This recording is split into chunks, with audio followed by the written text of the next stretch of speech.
haga jiraannu keessatti haga soonnu keessatti waan barannee nurraa eegamu akka waraanaatti aadaaf safuu Oromoo nurraa eegamu nyaataaf dhugaatii keessatti amala adda addaa keessatti hawaasa keessa gaafa bobbaanu mudannoon garaagaraa jiraachuu danda'a. Namni si dogoggorsu jiraachuu danda'a. Jaarmiyaa irraa kaattee nama lamaa yoo deemte sadii yoo deemte deemi waraan turachum nama lamaa yoo deemte jaarmiyaa irraa kaattee yakka hojjechuu dandeessa wanta ta'eef namni yoo wal bira jiraate jaalli yoo wal bira jiraate du'arraa wal oolcha booji'amuurraa wal oolcha yakkarraa wal oolcha toora qabsoo keessatti wal tiksa wanta ta'eef mudannoo hawaasa keessa gaafa sochootu yeroo hunda karaa nyaataaf dhugaatii karaa quunnamtii karaa namaa karaa hiriyaa yookaan karaa dhalaa yookaan karaa horii yookaan qabeenyaa sitti dhufu achuma dhaabattee itti yaaduun utuu deebiin kennin utuu hin dhuunfatin utuu tarkaanfiin fudhatin achuma dhaabattee na ilaallatamoo nan ilaallatu sirna moo sirna miti naamusa moo naamusa miti ajaja moo ajaja miti narraa barbaadama moo narraan barbaadamu jettee itti yaaddee deebii waan sanaa deebisuun dirqamaa jechuudha. Kanaaf amma sirran isiniif deebi'a. Waluma bira jirra. Nu waraana qaxanaa kanaa utuu hin taane waraana bilisummaa Oromoo guutummaa Oromiyaa keessatti diina kolaasee injifannoo saba isaatii argamsiisuudha. Waraanarraa waraanatti baduun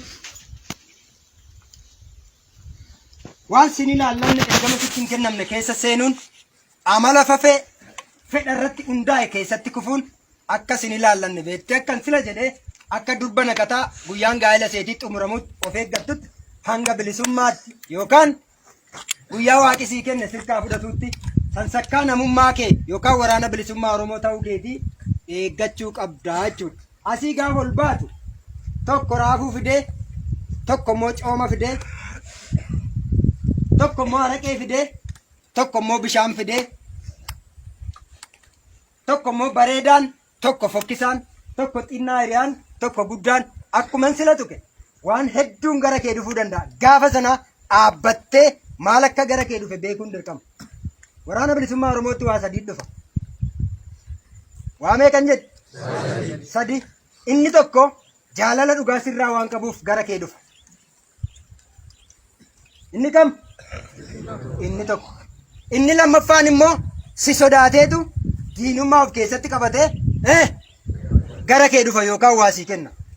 Inni sadaffaanoo diinummaa yookaan si balleessuudhaaf gara kee dhufa. Kun jireenya guyyaa guyyaa keessatti waan hawaasa keessa deddeeminu keessatti si mudatudha waan ta'eef achuma dhaabbattee waan siif kennamus waan dubbatamus waan gara kee dhufus bitaaf mirga duraa booda kee ganamaaf galgala halkaniif guyyaa waan sana kompeer gochuu yookaan immoo xiinxaluun dirqamaa jechuudha. Utuu ittiin seenin utuu deebiin kennin utuu hin sooratin utuu wajjin hin jiraatin. Isinii galee jireenya guyyaa guyyaa keessatti guyyaa guyyaatti waa si mudachuu danda'a. Ana dhiisi anarraa mudaa arguu dandeessa. Jaalwiirtuu dhiisi waamii dhiisi tokkichoo dhiisi adamsaa dhiisi amala adda addaa amala fafa ta'e hunda keenyarraa arguu dandeessu. Inni sun sin gashu abbaa isaaf itti gaafatama natu itti gaafatama amala kootti. Ati kan kee itti gaafatamta waan ta'eef waraanni bilisummaa Oromoo naamusaa fi sansakkaadhaan beekamaa jechuudha. Qawwee miti naamusa fi sansakkaadhaan beekama. Waraana sabaati wanta ta'eef.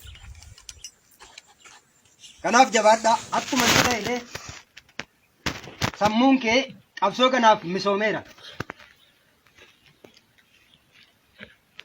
Tooftaan lolaa saayinsii waraanaa toora waraana bilisummaa Oromoo abaa woboo qabatee jiru gonfattee waraana gahaa taateetta waan ta'eef waraana gahaa ta'uu kee hojiidhaan mirkaneessuu danda'uu qabdaa. Injifannoo.